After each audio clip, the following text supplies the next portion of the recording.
شیاطین من الجنۃ والناس، انسانوں میں سے بھی ہے اور جنات میں سے بھی ہے۔ اس سے بچنے کا حکم دیا گیا۔ اب اس نے انسان کے ساتھ دشمنی کی ہے تو اللہ نے فرمایا اپنے دشمن کو پہچانو، یہ تمہارا دشمن ہے۔ قرآن مجید میں اللہ نے فرمایا وَإِذْ قُلْنَا لِلْمَلَائِكَةِ اسْجُدُوا لِآدَمَ فَسَجَدُوا إِلَّا إِبْلِيسَ، اور جب ہم نے کہا تھا فرشتوں سے کہ آدم علیہ السلام کے سامنے سجدہ کیجیے، فَسَجَدُوا إِلَّا إِبْلِيسَ، سب نے سجدہ کیا لیکن ابلیس نے سجدہ نہ کیا۔ پہلا سوال یہ ہوا کہ یہ حکم تو فرشتوں کو تھا اور جن، یہ شیطان جنوں میں سے کان من الجن، یہ حکم تو فرشتوں کو تھا، شیطان تو جنوں میں سے اس کو حکم نہیں تھا۔ اس کا جواب دوسرے مقام پر اللہ نے فرمایا فَمَا مَنَعَكَ أَن تَسْجُدَ إِذْ أَمَرْتُكَ، اے ابلیس تو نے سجدہ کیوں نہیں کیا حالانکہ میں نے تم کو بھی حکم دیا تھا۔ گویا قرآن مجید کی صداقت بتلاتی ہے کہ فرشتوں کے ساتھ اس ابلیس کو حکم دیا گیا، اکڑ گیا، غرور میں آ گیا، حسد میں آ گیا۔ گویا سب سے پہلے حسد کرنے والا شیطان ہے، دشمنی اور عداوت کرنے والا یہ شیطان ہے۔ کیوں سجدہ نہیں کیا؟ اب اس کی بھونگی سی دلیل سنو، جو جاہل آدمی ہوتا ہے اس کی دلیلیں بھی سی کہ خلقتنی من نار وخلقتہ من طین، اللہ سجدہ میں نے اس وجہ سے نہیں کیا کہ اس کو آدم علیہ السلام کو تم نے مٹی سے پیدا کیا ہے، مجھے تم نے آگ سے پیدا کیا ہے، اور مٹی زمین کے اندر آتی ہے، پاؤں کے نیچے ہوتی جاتی ہے، اس لیے اس کے لیے کمال نہیں ہو سکتا ہے، اس کے لیے فضیلت نہیں ہو سکتی ہے، اور مجھے تم نے آگ سے پیدا کیا ہے، اور آگ کے اندر بلندی ہوا کرتی ہے، اس کے شعلے آسمان کی طرف بلند ہو رہے ہوتے ہیں، اس لیے انا خیر منہ، میں سے بہتر ہوں، میں سے بہتر ہوں۔ میں کسی بزرگ سے کسی نے پوچھا سب سے زیادہ جہنم میں لے جانے والی کیا چیز ہے؟ سب سے زیادہ جہنم میں لے جانے والی کیا چیز ہے؟ تو بزرگ نے کہا کل جواب دوں گا۔ دوسرا دن گزرا، کہا کون تھا یہ سوال کرنے والا کہ سب سے زیادہ جہنم میں کون سی چیز لے جائے گی؟ کون سا سوال کرنے والا؟ اب وہ آدمی اٹھا، کہا میں سوال کرنے والا تھا، میں۔ تو بزرگ نے کہا سب سے زیادہ یہ میں ہی انسان کو جہنم میں لے جائے گی، میں اعلیٰ ہوں، میں متقی ہوں، میں پرہیزگار ہوں، میں اعلیٰ ہوں، میں فضیلت والا ہوں، میری عبادت اعلیٰ ہے۔ میں جو کرتا ہے انسان، یہ میں انسان کو سب سے زیادہ جہنم میں لے جائے۔ تو سب سے پہلے شیطان نے حسد اور عداوت کی، دشمنی کی، تکبر کیا، غرور کیا۔ انا خیر منہ، میں بہتر ہوں۔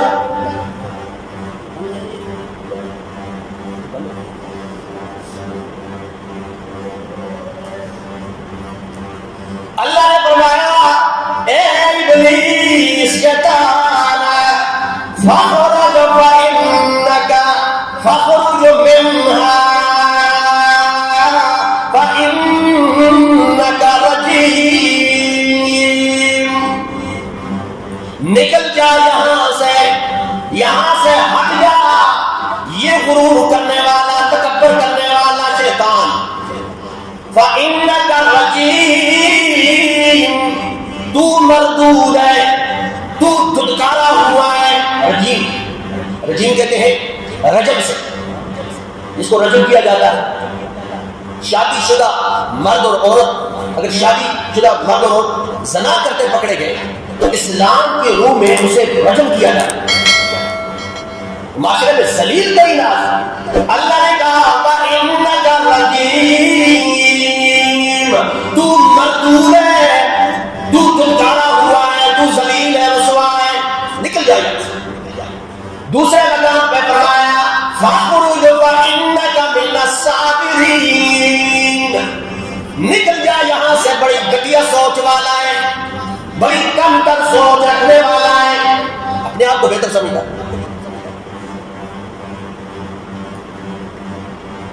اور کہتا ہے اسجد لمن خلقت طینا، اللہ کیا میں اسے سجدہ کروں جسے تو نے مٹی سے پیدا کیا. یہ انسان کو حقیر سمجھتا.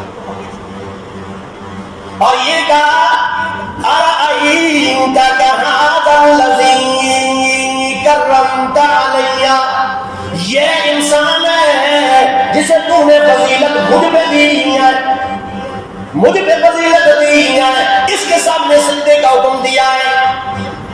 لئن اخرتنی الی یوم القیامہ، اگر اللہ تو نے قیامت کے دن تک تو نے مجھے مہلت دی نا تو لأحتنکن ذریتہ الا قلیل، اللہ میں سے گمراہ کرتا رہوں گا. اور دوسرے مقام پہ فرمایا سورہ حجر آیت نمبر 36 فرمایا قال رب فانظرنی الی یوم یبعثون، اللہ جس دن تو مردوں کو دوبارہ اٹھائے گا، میری قیامت کا دن، اللہ اس دن تک مجھے مہلت چاہیے، مجھے مہلت دے.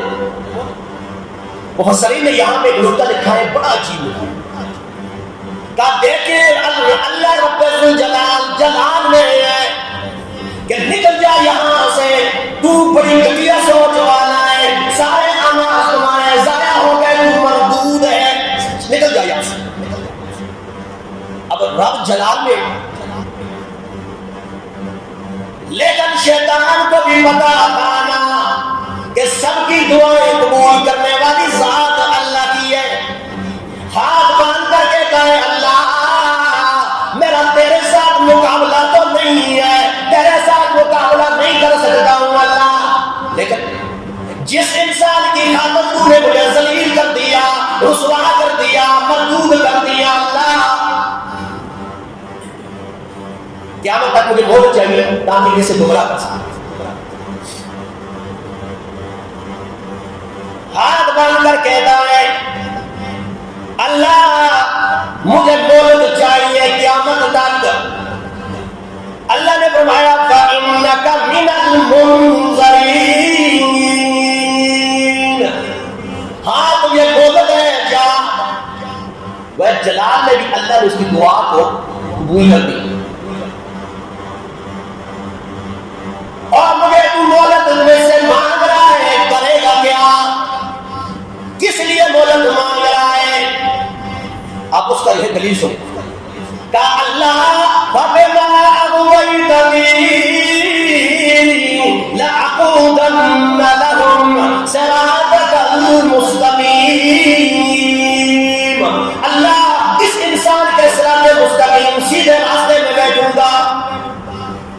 ثم لآتينهم من بين أيديهم ومن خلفهم وعن أيمانهم وعن شمائلهم، اللہ اس کے دائیں سے بھی آؤں گا، بائیں سے بھی آؤں گا، اوپر سے بھی گمراہ کروں گا، نیچے نیچے سے بھی گمراہ کروں گا، ہر انداز سے، مفسرین نے فرمایا ہر پہلو سے، ہر ادوار سے، ہر موقع پر، ہر لمحہ، ہر لحظہ اللہ انسان کو گمراہ کرتا ہوں گا۔ نماز میں کھڑا ہوگا تب گمراہ کروں گا، یا بازار میں تجارت کرے گا تب گمراہ کروں گا، مسجد میں آئے گا تب گمراہ کروں گا، مسجد سے باہر جائے گا تب گمراہ کروں گا۔ اللہ اس انسان کے راستے میں بیٹھتا رہوں گا۔ اس لیے تو نبی مہربان صلی اللہ علیہ وسلم حدیث کے الفاظ ہیں کہ ان الشیطان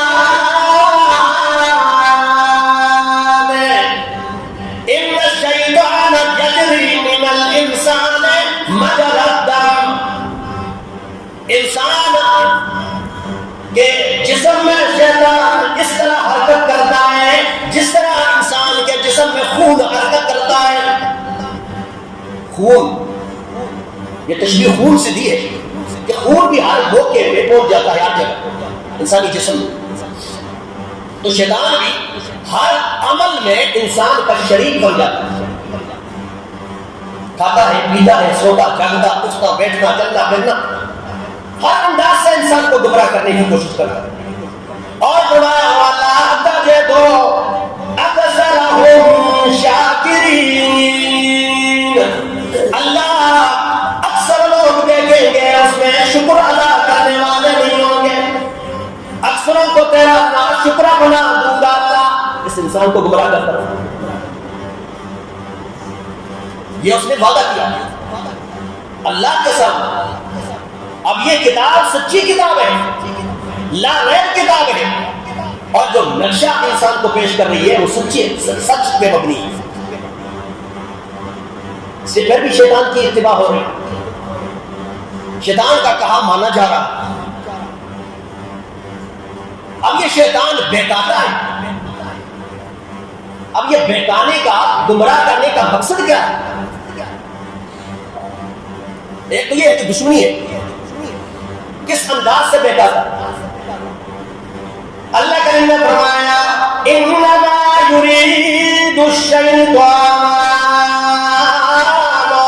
ان یوقع بینکم العداوۃ والبغضاء فی الخمر والمیسر وَيَصُدَّكُمْ عَنْ ذِكْرِ اللَّهِ وَعَنِ الصَّلَاةِ۔ شیطان یہ ارادہ کرتا ہے کہ ان یوقع بینکم العداوۃ والبغضاء، کہ تمہارے آپس کے دلوں کے اندر بغض ڈال دے، عداوت ڈال دے، اس کی تو کوشش ہے۔ فی الخمر والمیسر، شراب کے اندر، جوئے کے اندر۔ شراب بھی پیو، انسان کو سمجھ نہیں آتا، زبان سے انسان کے گالی گلوچ نکلتی، انسان ہوش میں نہیں ہوتا۔ اور جوئے کے بھی نشے کے اندر انسان اتنا مست ہوتا ہے، مدہوش ہوتا ہے تو سمجھ نہیں آتا، اور مقابلے میں ہوتا ہے کہ دوسرے سے پیسہ جیت لو، اس اعتبار سے بغض اور عناد پیدا کرتا ہے۔ اور دوسرا مقصد یہ ہے وَيَصُدَّكُمْ عَنْ ذِكْرِ اللَّهِ، اللہ کے ذکر سے روکتا ہے، اللہ کے ذکر سے، کہ اللہ کو یاد کرنے والے نہ ہو جائیں، اللہ کی کبریائی بیان کرنے والے نہ ہو۔ شیطان کی کوشش ہے، وہ تو مسجد میں انسان آتا ہے، اتنی محنت ہے اس کی کہ مسجد میں آ کر بھی ذکر کی توفیق باز کو نہیں ہوتی، کہ اللہ کے گھر میں بیٹھے سبحان اللہ والحمدللہ لا الہ الا اللہ اللہ اکبر، یہ ذکر و اذکار ہے۔ دوسرا صحابہ اکرام جب مسجد میں آتے تھے، مفسرین نے فرمایا ہے کہ صحابہ اکرام مسجد میں ایسے ہوتے تھے گویا سروں پہ پرندے بیٹھے ہوتے، یعنی جس طرح پرندہ سر پہ آ کے بیٹھ جائے تو انسان ہلتا نہیں ہے، کہیں پرندہ اڑ کے چلا جاتا ہے، ایسی کیفیت گریا اجاری ہوتی تھی۔ اور مفسرین نے فرمایا ہے جنگ کے میدان کے اندر جب کافر کو پکڑ کے لایا جاتا تھا تو صحابہ کرام کے تقوی کو دیکھنے کے لیے اسے مسجد نبوی کے ستون سے باندھا جاتا ہے. یہ صحابہ کرام کے تقوی اور پرہیزگاری اور اللہ کے ساتھ تعلق کو دیکھنے کا بھی مسلمان ہو جائے گا. ایسے ہی ہوتا جب وہ کافر دیکھتا ہے وہ مسلمان ہے، صحابہ کرام ہے، مسجد کے اندر کتنا تقوی ہے، پرہیزگاری ہے، خوف خدا ہے، تو وہ مسلمان ہو جاتا ہے. پھر وہ صحابہ صرف مسجد میں مسلمان نہیں تھے، باہر میں بھی مسلمان تھے، گلی کوچوں میں بھی، بازاروں میں بھی مسلمان تھے. ایک کافر کو پکڑ کے لایا گیا، 3 دن گزر گئے، وہ مسلمان نہیں ہوا. نبی اکرم صلی اللہ علیہ وسلم کے پاس اطلاع ملی کہ یہ کافر کو 3 دن گزر گئے ہیں، ابھی تک مسلمان نہیں ہوا. کہا جاؤ اسے مسلمانوں کے بازار میں چکر لگواؤ. بازار میں چکر لگوایا گیا، ایک ہی چکر لگایا وہ مسلمان ہو گیا. اس سے کسی نے پوچھا جناب آپ مسجد نبوی میں مسلمان نہیں ہوئے ہیں؟ مسلمانوں کو دیکھا آپ بازار میں کیسے مسلمان ہو؟ کہا نہیں اللہ کی قسم میں مسلمان تو پہلے ہو چکا تھا، لیکن میں یہ دیکھنا چاہتا تھا یہ مسلمان صرف مسجد میں مسلمان ہے یا بازار میں بھی خوف خدا موجود ہے. جب میں نے دیکھا تو بازار میں بھی وہی کیفیات. صحابہ کرام اپنی کیفیات کی طرف اندازہ لگایا جائے تو ہماری کیفیات کیا ہے؟ عبادات کر کے ہم نکلتے ہیں، ریاضات کر کے نکلتے ہیں، تو ہماری کیفیات کیا؟ وہی ہے جو اللہ کے سامنے پیش ہوتے ہوئے. تو فرمایا شیطان اللہ کے ذکر سے روکتا ہے، وَعَنِ الصَّلَاةِ اور نماز سے روکتا ہے. اللہ کے ذکر سے روکتا ہے شیطان کا مشن. وَعَنِ الصَّلَاةِ نماز سے روکتا ہے. لوگ نماز کے لیے نہ چلے جائیں، اس لیے گلی کوچوں میں یا بازاروں میں یا گھروں کے اندر ایسے کام میں مشغول کر دیتا ہے کہ اللہ کے گھر میں آنے کی توفیق باز ہوئی. اللہ کے گھر میں جب انسان آتے ہیں تو وہ اللہ کی توفیق سے آتے ہیں. تو شیطان یہ ارادہ رکھتا ہے اور اسی کی کوشش کر رہا ہے. وہ بھی اس کا قبیلہ ہے، جس طرح اللہ کریم نے فرمایا اِنَّهُ يَرَاكُمْ بے شک وہ شیطان تمہیں دیکھتا ہے، وَقَبِيلُهُ اور اس کا قبیلہ تمہیں دیکھتا ہے. کہاں سے؟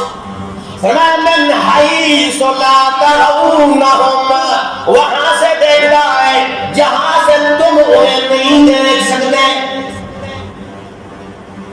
شیطان تو ثقیل ہے، خفیف ہے، اور خفیف اجساد والا ہے. وہ انسان کے جسم کے اندر سرایت کر جاتا ہے اور گمراہ کرتا رہتا. اب اس کے قبیلے کیا ہیں؟ فرمایا اِنَّا جَعَلْنَا الشَّيْطَانَ أَوْلِيَاءَ لِلَّذِينَ لَا يُؤْمِنُونَ. شیطان کے دوست دیکھنے ہو تو انہیں دیکھ لیے جو ایمان لانے والے نہیں ہیں، یا بعض کا اطاعت کرنے والے نہیں ہیں، فرما برداری کرنے والے نہیں ہیں، جو نافرمانی کرنے والے ہیں، پکے شیطان کے دوست.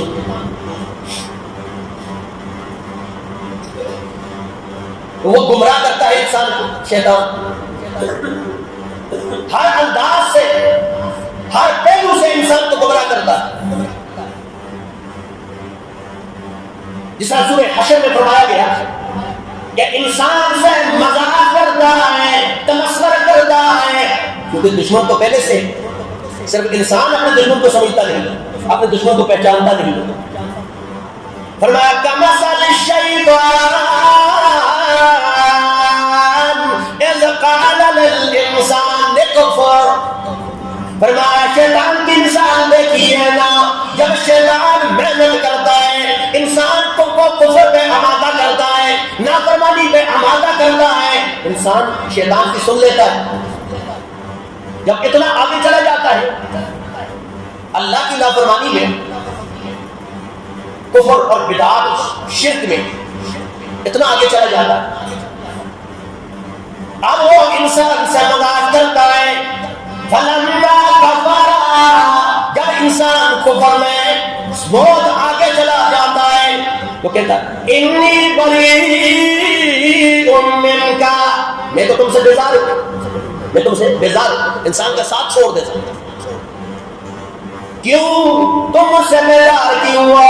فرمایا انی اخاف اللہ رب العالمین، میں تو اللہ سے ڈرنے والا ہوں. یہ عذاب آئے گا تم میں، مجھ میں بھی عذاب آئے گا. بھاگ جاتا ہے وہاں. انسان کو کفر کے دلدل میں پھنسا کے خود بھاگ جاتا ہے. یہ ہے شیطان کی محنت، شیطان کے وعدے. اور انما يدعو حزبه ليكونوا من اصحاب السعير. شیطان اپنے لوگوں کو بلاتا ہے، اپنے چاہنے والوں کو، اپنی اتباع کرنے والوں کو بلاتا ہے. کیوں؟ اس وجہ سے لِيَكُونُوا مِنْ أَصْحَابِ السَّعِيرِ، تاکہ وہ جہنمی بن جائیں. اس کا تو مشن. اس نے کہا تھا اللہ لَأُغْوِيَنَّهُمْ أَجْمَعِينَ، اللہ سب کو گمراہ کروں گا، تیرے بندوں کو اغوا کرتا رہوں گا. اغوا کسے کہتے ہیں؟ ہماری زبان کسی کو اغوا کر لیا گیا، کسی نامعلوم افراد جو ہے مقام پہ منتقل کر دیا گیا، تو سمجھ نہیں آئی میں کہا ہوں. اللہ یہ جائے گا تو صراط مستقیم پر، لیکن گمراہ کر کے صراط مستقیم سے ہٹا لوں گا.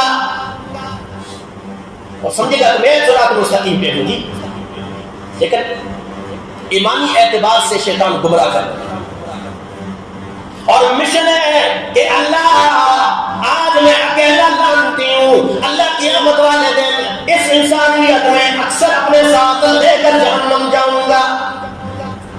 تو اللہ کریم نے فرمایا لمن تبعک منہم، جو ان انسانیت میں سے تیری تابعداری کرنے والے ہوں گے، تمہاری طرح بغض کرنے والے، اناد کرنے والے ہوں گے، تمہاری طرح تکبر اور حاسدین ہوں گے، لَأَمْلَأَنَّ جَهَنَّمَ مِنْكُمْ أَجْمَعِينَ، ہم جہنم کو ان سے بھر دیں گے. تیرے متبعین ہم جہنم کو ان سے بھر دیں گے. اور فرمایا ہاں جو میرے بندے ہیں وہ تیری اتباع کرنے والے نہیں ہوں گے، جو مجھ سے محبت کرنے والے ہیں وہ تمہارے پیچھے چلنے والے نہیں ہوں گے، وہ تمہاری چال میں، تمہاری مکر میں آنے والے نہیں ہوں گے، وہ صرف میری اتباع کرنے والے. اگر کوئی انسان اگر بھٹک بھی گیا ہو عارضی طور پر، اگر ایک مرتبہ بھی رجوع اللہ کر دیا تو اللہ فرماتے ہیں میں اس کے پچھلے گناہوں کو بھی نہیں گنوں گا، اس کو سنو گا. یہ اللہ کی رحمانیت ہے اور رحیمیت ہے. اللہ رحمان ذات ہے، رحیم ذات ہے. رجوع اللہ کرنے والوں سے اللہ خوش ہوتا ہے. اس لیے شیطان ہمارا کھلا دشمن ہے. اس نے انسانیت کے دلوں کے اندر عداوتیں ڈالی. اس لیے تو حدیث شریف میں آتا ہے کہ شیطان انسان کی صفوں کے اندر نماز پڑھتے ہوئے چکر لگاتا ہے، جہاں پہ خالی جگہ دیکھتا ہے وہاں پہ گزرتا ہے اور انسان کو بہکاتا ہے. اس لیے رسول اللہ صلی اللہ علیہ وسلم نے فرمایا اپنی صفوں کو مضبوط رکھو، اپنی صفوں کے اندر خلا نہ پیدا کرو. اور دوسری حدیث میں ہے کہ جس امت کے اندر، جن لوگوں کے درمیان کے اندر جن کی صفوں کے اندر خلا رہ گیا، اللہ ان کے دلوں میں خلا پیدا کرتا ہے. آج صفوں میں، نمازوں میں آپ دیکھیں ہماری صفوں میں کتنا خلا ہے. ہم ایک دوسرے سے ملنا گوارا نہیں کرتے، مل کر کھڑے ہونا گوارا نہیں کرتے. رسول اللہ صلی اللہ علیہ وسلم کے دور کے اندر یہ زمانہ نہیں تھا. اور جس طرح آج کل مسجد کے اندر لائنیں لگی ہیں بڑے جو ہے اچھے انداز سے، اس دور کے اندر نہیں تھا. لیکن رسول اللہ صلی اللہ علیہ وسلم عصا کے ساتھ ان کی صفوں کو درست کیا کرتے تھے، اور اتنی مضبوط صفیں ہوتی تھی کہ ابو لولو فیروز جب عمر فاروق رضی اللہ تعالیٰ عنہ کو خنجر مارے نماز کے اندر، اب وہ نکلنا چاہتا تھا، لیکن وہ تو صحابہ کرام کی صفیں تھیں، ہماری صفیں تو تھی نہیں، وہ تو صحابہ کرام کی صفیں تھیں، اور اس صف سے نہ نکل سکا، اور حتیٰ کہ خودکشی کی تب جان چھوٹی. تو اللہ ہمارے دلوں کے اندر محبت اور اخوت پیدا فرمائے، شیطان کی دعوتوں سے یا اللہ شیطان کے مکر و فریب سے بچنے کی توفیق نصیب فرمائے. وآخر دعوانا ان الحمدللہ رب العالمین. سنت دعا فرمائے.